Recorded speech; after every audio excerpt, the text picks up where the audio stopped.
Hello dear students, class 8 Hindi grammar chapter 1 भाषा स्वरूप, बोली और व्याकरण। इन पॉइंट में आपका पहला लेसन निर्धारित किया गया है। तो इन 3 पॉइंट में आपको पहले लेसन में पढ़ाया जाएगा भाषा का स्वरूप। भाषा है, आप सबको पता है, भाषा वह साधन है जिसके द्वारा हम बोलकर या लिखकर अपने मन के भाव या विचारों को व्यक्त करते हैं। उसे क्या कहते हैं? भाषा कहते हैं। और जो भाषा होते हैं वो 2 प्रकार के होते हैं, लेकिन वैसे रियल में देखा जाए तो भाषा 3 प्रकार के होते हैं, मौखिक, लिखित और सांकेतिक। लेकिन आपके बुक के अकॉर्डिंग देखा जाए तो भाषा 2 ही प्रकार की, मौखिक और लिखित। तो पहला आपका हो जाएगा मौखिक और दूसरा आपका हो जाएगा लिखित। अब क्वेश्चन इसमें ये उठता है, मौखिक भाषा क्या होती है, लिखित भाषा क्या होती है? मौखिक भाषा उसे कहते हैं जिसके माध्यम से हम अपने मन के भाव या विचारों को बोलकर प्रकट करते हैं, उसे क्या कहते हैं? मौखिक भाषा कहते हैं। जैसे मान लीजिए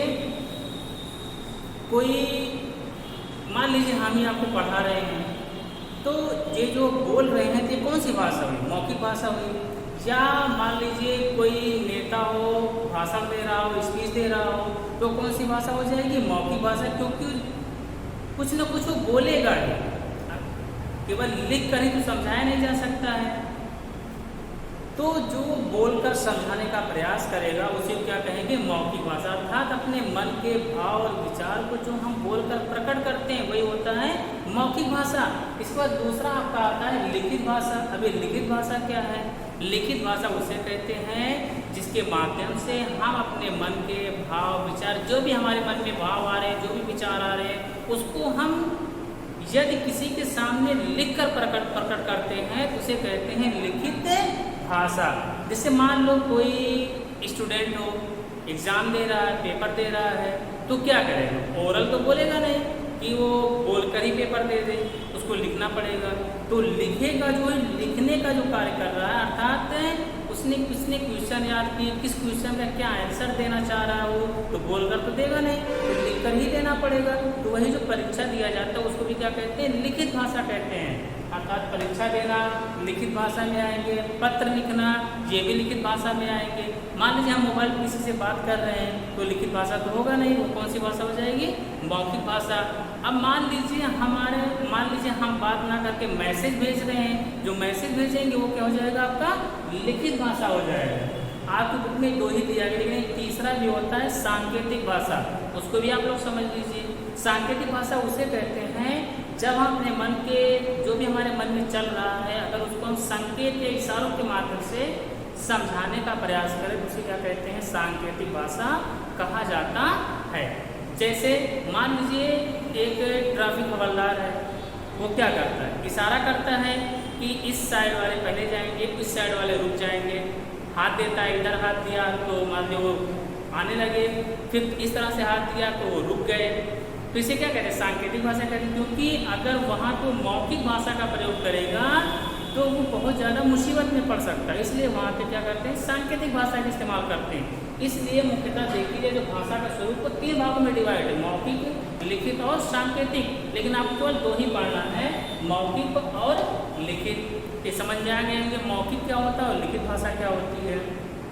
इसके बाद देखेंगे आपके बुक में दिया गया है बोली और भाषा। ये क्या है? बोली किसे कहेंगे, भाषा किसे कहेंगे? जो भाषा होता है इसका जो एरिया होता है, जो क्षेत्र होता है, वो बहुत दूर तक फैला होता है। लेकिन जो बोली होता है इसका जो एरिया होता है, जो क्षेत्र होगा, वो भाषा की अपेक्षा सीमित होता है। जैसे मान लीजिए भाषा में क्या आएगा? हिंदी, अंग्रेजी, उर्दू, ये सभी क्या है? भाषा है। इसका जो आकार होगा वो ये बहुत दूर तक फैले हुए रहेंगे। और जो बोली होगा उसका एरिया जो होता है, उसका जो क्षेत्र होता है वो सीमित। जैसे मान लीजिए अवधी, बघेली, छत्तीसगढ़ी सभी क्या बोली है, तो ये थोड़ी थोड़ी दूर पर ही बोली जाती है। लेकिन अभी देखा जाता है हिंदी तो हमारे पूरे देश में बोली जाती है। अंग्रेजी ये तो आपको पता है अंतर्राष्ट्रीय भाषा है, पूरे विश्व में अंग्रेजी बोली जाती है। तो जो भाषा होता है उसका जो क्षेत्रफल होता है बहुत ज़्यादा दूर तक फैला होता है। लेकिन बोली का जो क्षेत्रफल होता है, जो एरिया होता है, वो सीमित होता है, कम दूरी पर होता है। ये आपका होता है भाषा और बोली। इसके बाद आपका आता है भाषा के विविध रूप। विविध रूप मतलब भाषा के अनेक रूप होते हैं। इससे पहला आपका आ रहा है मातृभाषा। अब मातृभाषा क्या है? मातृभाषा उसे कहते हैं कि जिस भाषा को बच्चा अपने माता पिता से सीखता है, उसी क्या कहा जाता है? मातृभाषा कहते हैं। अब जो मातृभाषा आपका आ रहा है, आपका है मातृभाषा। अभी जो मातृभाषा है, इसमें क्या होता है? जो बच्चा अपने माता पिता से सीखता है, उसी को कहते हैं मातृभाषा कहा जाता है। जिसे मान लो अगर किसी के माता पिता जो है वो पढ़े लिखे नहीं है, तो जो भी बोलेंगे बच्चा उसी क्या करेगा? अनुकरण करेगा, अर्थात वही सीखेगा। मान लीजिए किसी के घर में यदि केवल सभी लोग हिंदी में बात करते हैं, बच्चा क्या करेगा? वो भी हिंदी ही धीरे धीरे अनुकरण करता हुआ सीखता हुआ चला जाएगा और हिंदी बोलेगा। मान लीजिए किसी के माता पिता हैं वो अंग्रेजी या अर्थात इंग्लिश का प्रयोग कर रहे हैं ज़्यादा से ज़्यादा, तो बच्चा क्या करेगा? उसका अनुकरण करेगा, अर्थात वो ज़्यादा से ज़्यादा इंग्लिश बोलने का प्रयास करेगा और बोलेगा भी। या मान लीजिए किसी के माता पिता उर्दू अधिक बोलते हैं, तो जो बच्चा रहेगा उस उर्दू जो भाषा बोल रहे हैं उसका वो अनुकरण करेगा। तो इसी को क्या कहते हैं? मातृभाषा कहते हैं, अर्थात अपने माता पिता से सीखी गई भाषा को ही मातृभाषा कहा जाता है। इसके बाद है राष्ट्रभाषा और राजभाषा। अब राष्ट्रभाषा क्या और राजभाषा क्या है? जैसे 14 सितंबर सन 1949 ईस्वी को भारतीय संविधान द्वारा हिंदी को राजभाषा घोषित किया गया। ये जो घोषित किया गया था, धारा या आर्टिकल 343 के तहत हिंदी को राजभाषा बना दिया गया था, घोषित कर दिया गया था। राजभाषा उसे कहते जो भाषा हमारे केवल राज्य तक ही सीमित हो, उसे कहते हैं राजभाषा। और राष्ट्रभाषा उसे कहते हैं जिस भाषा का प्रयोग हमारे पूरे देश में किया जा रहा हो, उसे कहते हैं राष्ट्रभाषा। इसके बाद देखेंगे भाषा और लिपि। भाषा आप जान ही चुके हैं कि जिसके माध्यम से अपने मन के भाव या विचारों को व्यक्त करते हैं, उसे क्या कहते हैं? भाषा कहते हैं। इसके बाद आपका आता है लिपि। किसी भी भाषा को लिखने के ढंग को क्या कहा जाता है? लिपि कहा जाता है। क्या कहते हैं? उसे लिपि कहते हैं। जैसे मान लीजिए हमें बनाना हुआ ग, ऐसे जो बनाएंगे जो इस तरह से पाई खींचते हैं, यहाँ ले जाते हैं, यहाँ लाते हैं, ये करते हैं, यही जो बनाने का ढंग है इसे क्या कहा जाता है? लिपि कहा जाता है। अर्थात किसी भाषा को लिखने के ढंग को ही लिपि कहते हैं। मान लीजिए हमें के बनाना हुआ, पहले ये खींचेंगे, एक पाई फिर इधर लाएंगे, फिर इधर लाएंगे, यही जो बनाने का ढंग या तरीका उसे क्या कहते हैं? उसी को लिपि कहा जाता है। इसके बाद व्याकरण। व्याकरण क्या है? व्याकरण वह शास्त्र है जो हमें शुद्ध लिखना, शुद्ध पढ़ना, शुद्ध बोलना, शुद्ध समझना सब कुछ सिखाता है, उसे क्या कहते हैं? व्याकरण। अर्थात व्याकरण वह शास्त्र है जो किसी भाषा के बोलने एवं लिखने के शुद्ध रूप से हमें परिचित कराता है, उसे क्या कहते हैं? व्याकरण कहते हैं।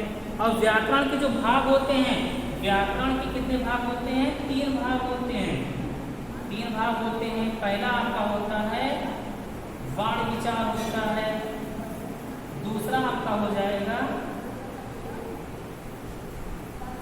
शब्द विचार, और तीसरा आपका आ जाएगा वाक्य विचार। अब पूछेंगे उसका है वर्ण विचार क्या है, शब्द विचार क्या और वाक्य विचार क्या है।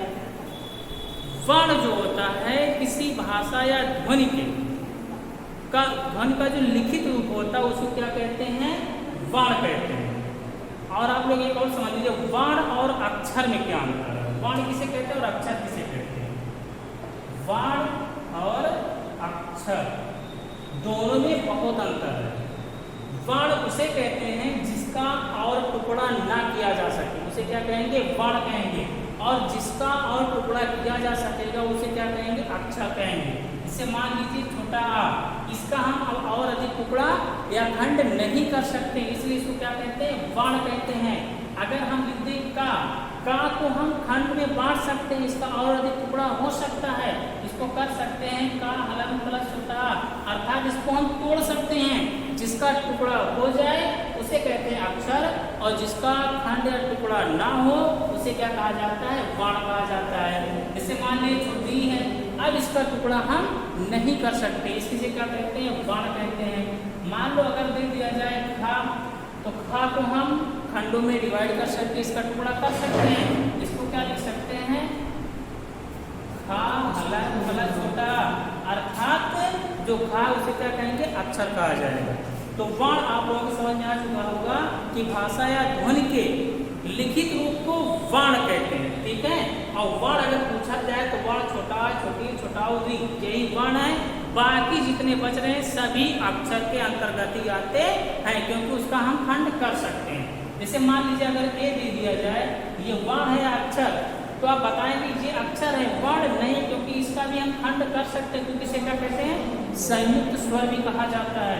ये बना किससे है, छोटा प्लस छोटी मिलके बना है, अर्थात इसका जब हम खंड करेंगे क्या होगा, छोटा प्लस छोटी होगा। इसका मतलब जो ए है ये भी वर्ण ना होकर क्या हो जाएगा, अक्षर कहलाएगा। इसके बाद देखेंगे शब्द विचार क्या है। शब्द क्या है, जब दो या दो से अधिक वर्णों के योग से जो बनता है उसे हम क्या कहते हैं, शब्द कहते हैं।